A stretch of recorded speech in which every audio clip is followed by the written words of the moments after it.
Coming up next on The Voice of Alabama Politics, drug thugs or Walmart. Also, the V-Team takes a look at Ivey's run.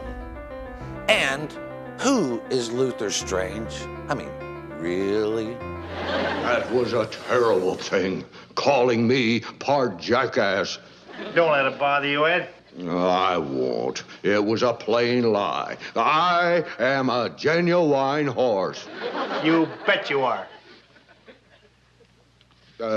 Wilbur, What is it, Ed?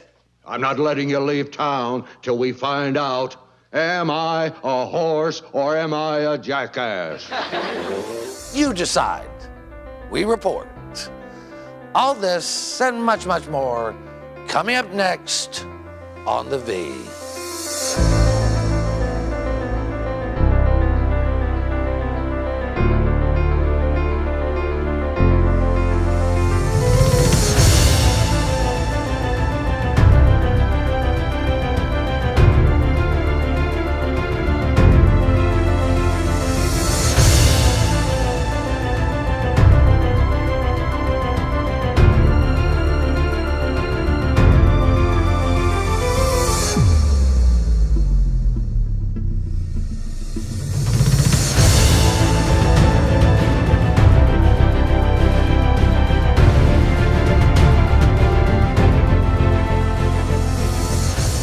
Welcome to The Voice of Alabama Politics, where we tackle the tough issues so you have the hard facts.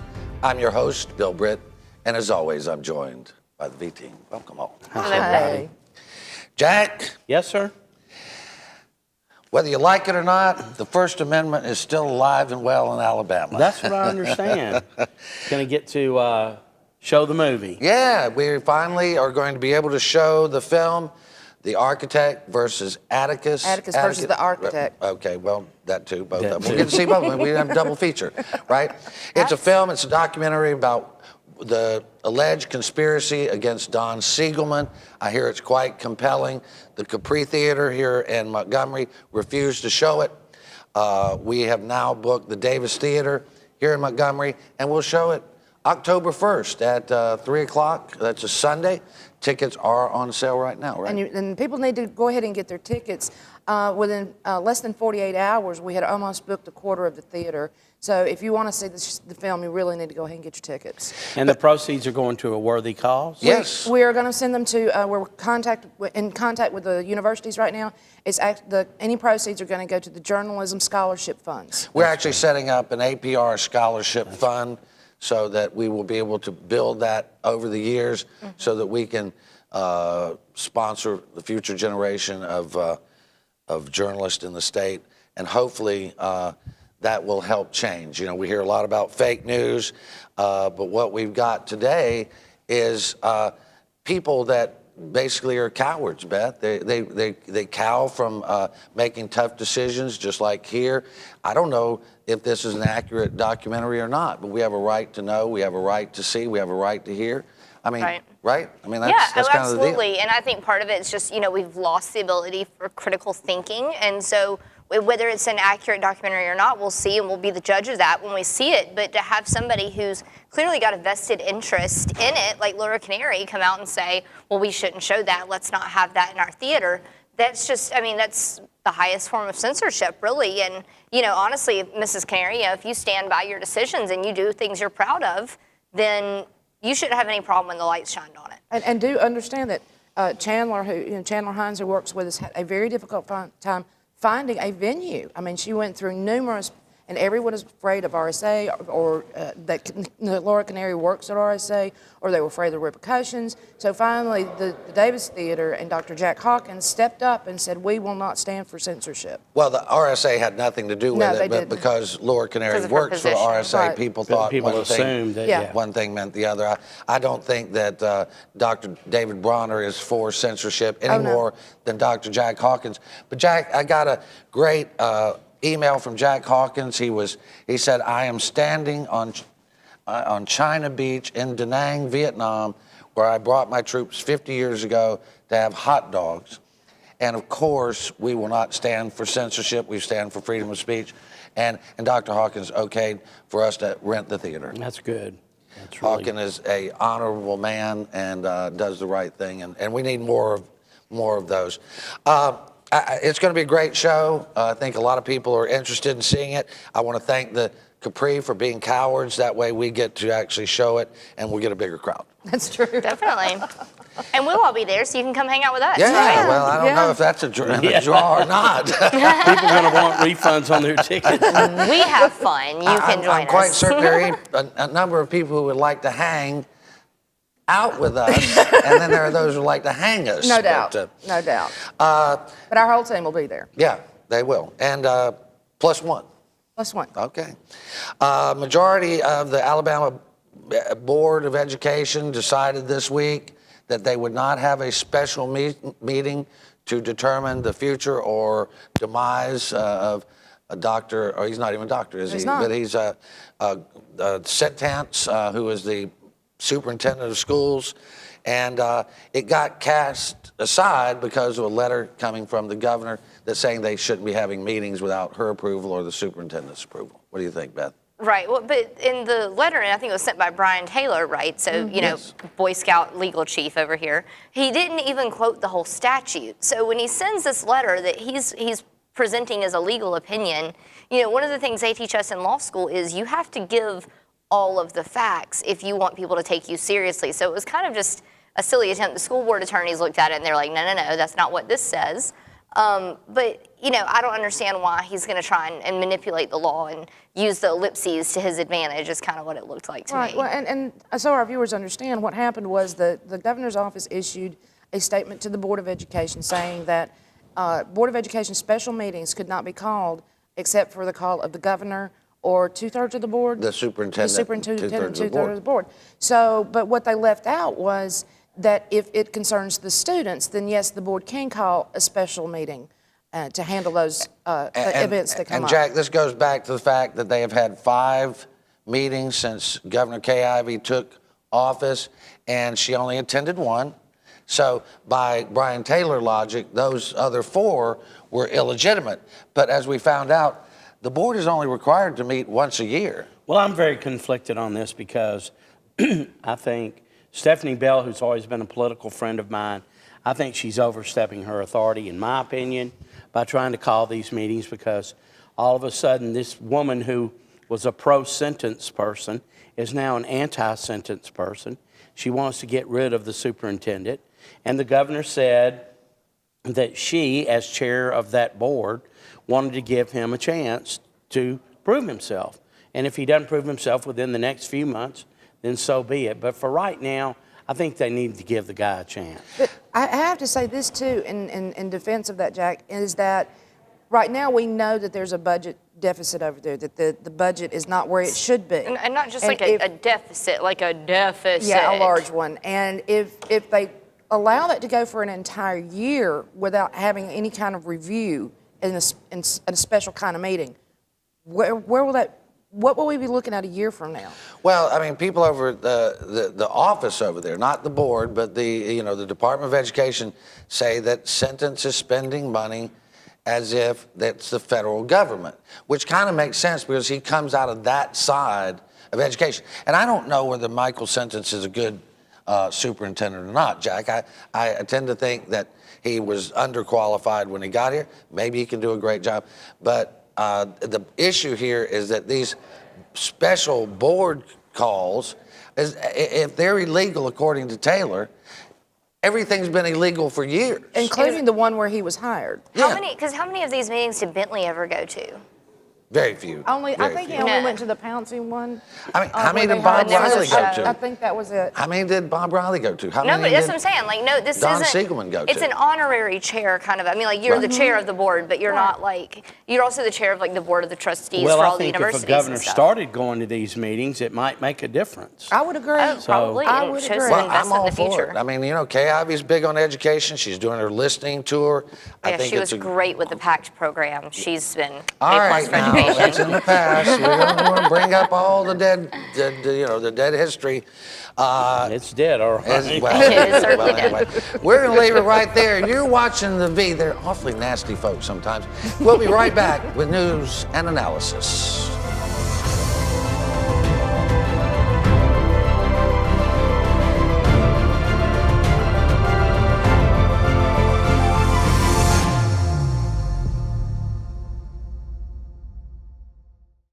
As Miss Alabama 2017, one of my goals is to help our state be the very best it can be. One of the most effective ways to make that happen is by participating in the electoral process. I'm Jessica Proctor, and I want you to obtain a government-issued photo ID that you can use when you vote. Register to vote and join me in making a positive difference for Alabama.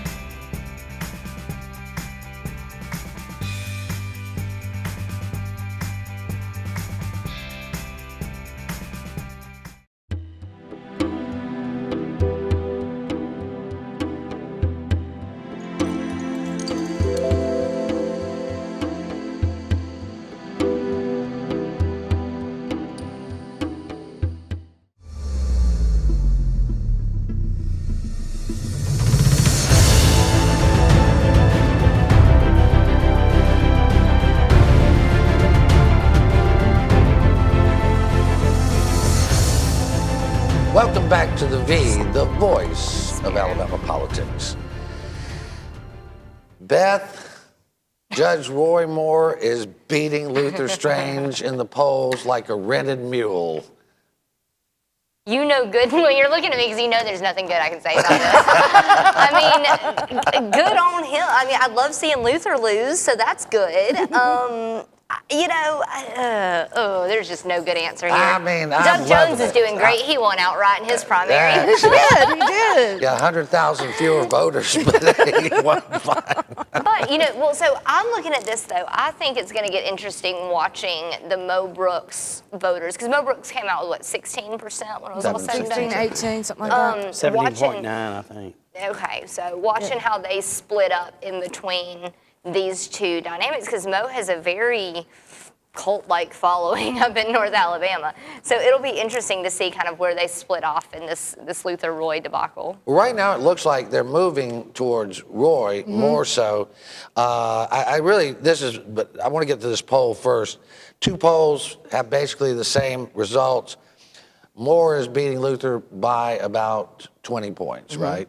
And the more interesting thing, Susan, I think, is the fact that Moore's favorabilities are very, very good. He's a 54% favorable, 33% unfavorable. The rest are undecided. Luther Strange is at 45.9% unfavorable. That's underwater. And as Jack says, that's pretty much a kiss of death when it comes to a Yeah, campaign. if you get over Lee Atwater used to say, if you get over 34% unfavorable, you're in trouble. I have an interesting point to make that normally in a runoff, you have a drop-off of voters. In other words, you have this many in the primary, and then it drops off for the runoff. However, in this case, the Mo Brooks people who are mad at Luther for all the negativity he did on him. They're going to be naturally aligned with Moore.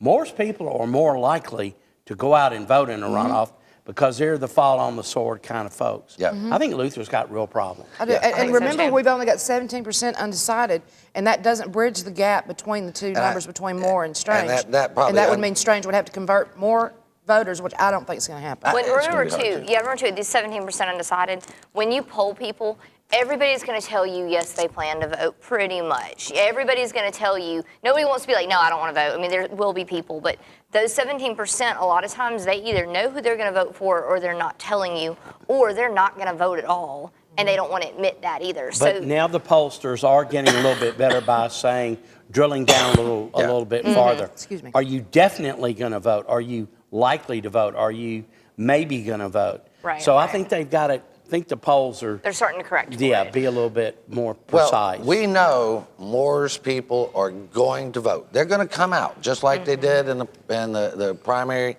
They're going to come out in this final round. Who has the fire in the belly for Luther Strange other than Mitch McConnell and the establishment? Well, with the Moore people, we knew that some of the Brooks people were Moore people. It kind of had split They're off. naturally aligned, Right. yeah. But some of the Brooks people that maybe weren't Moore people, I think, are on Moore's side now because of all the negative They ads made that him Strange mad. They did. made I all- don't think they're going to come over to Strange. I really And I don't. think if I were Roy Moore, I would continue to hit on Mitch McConnell and trying to tell the voters of Alabama who to pick. Exactly. Well, and I predicted this sort of all along.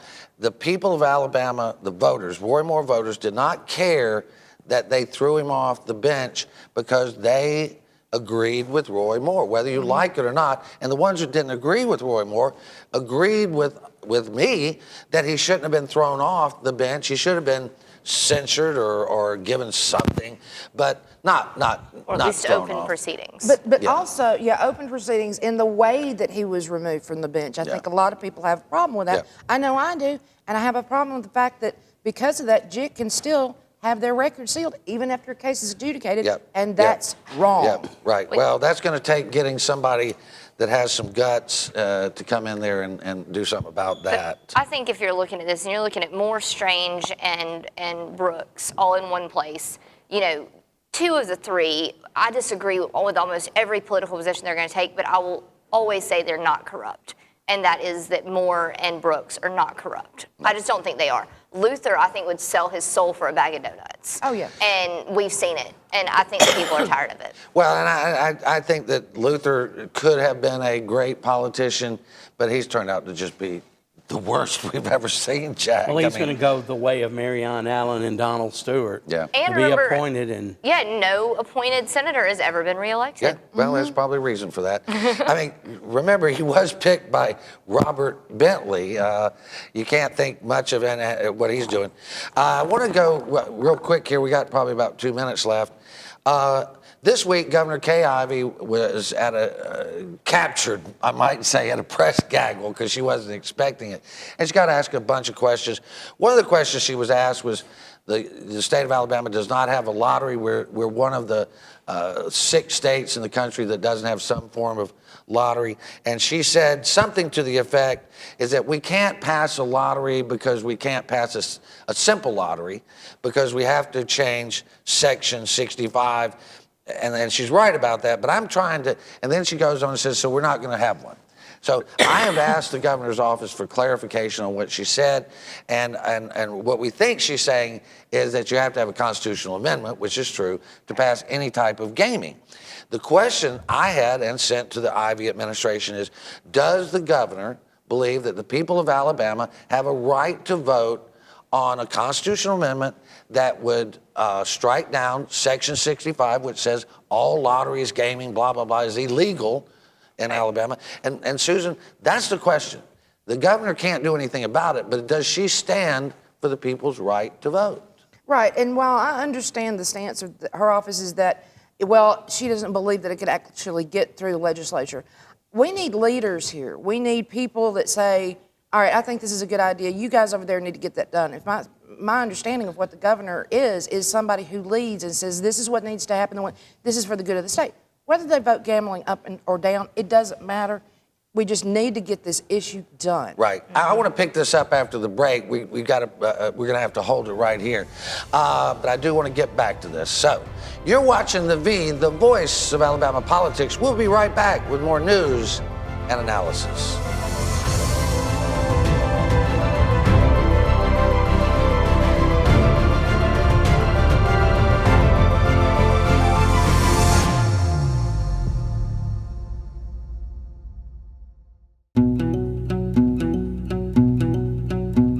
The Energy Institute of Alabama promotes reliable, affordable, and clean energy to help grow our economy, create high-paying jobs, and build public support for Alabama's energy industry.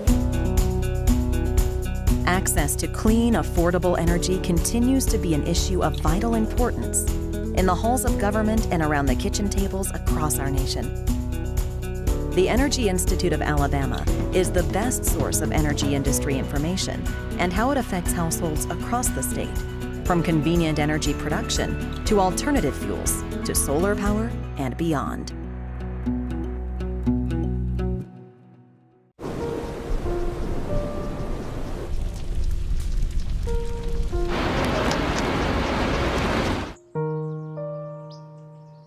Don't wait. Communicate. Make your emergency plan today.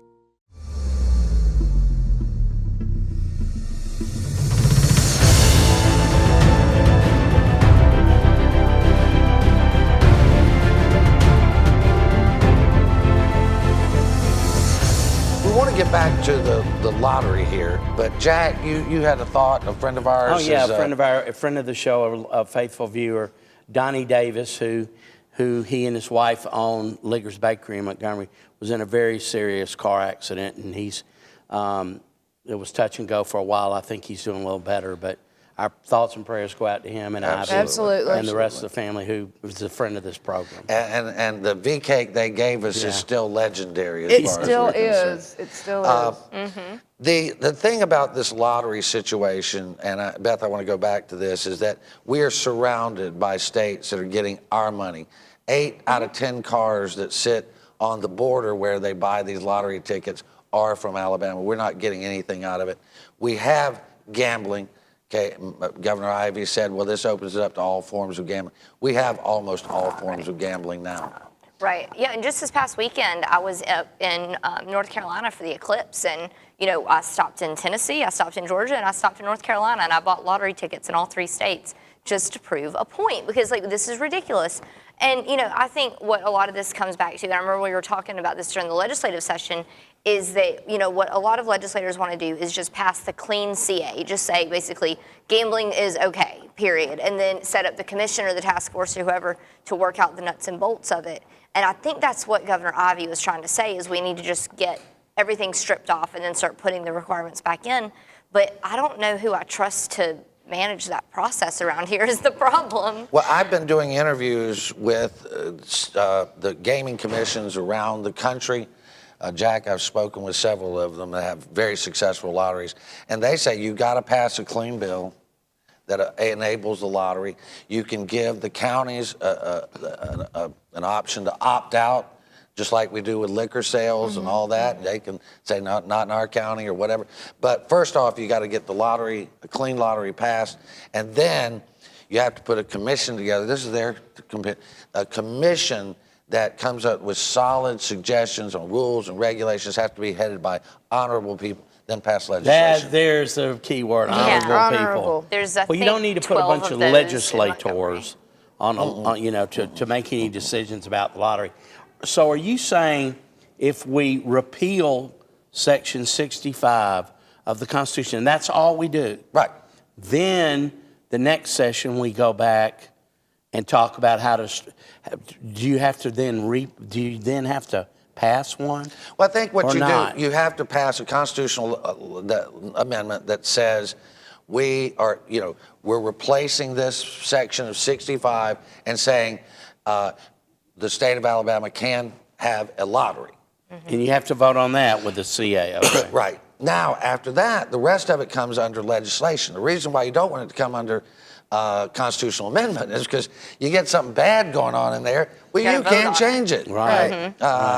So you want that done by legislation. And look, we all know you can't trust all politicians. You can trust very few. But we're going to have to trust somebody or we're never getting anything except the Porch Creek own the state of Alabama. You might as well put up a sign that says Alabama brought to you by the Porch Creek Indians. If you want anything, ask them. They'll tell us what you get.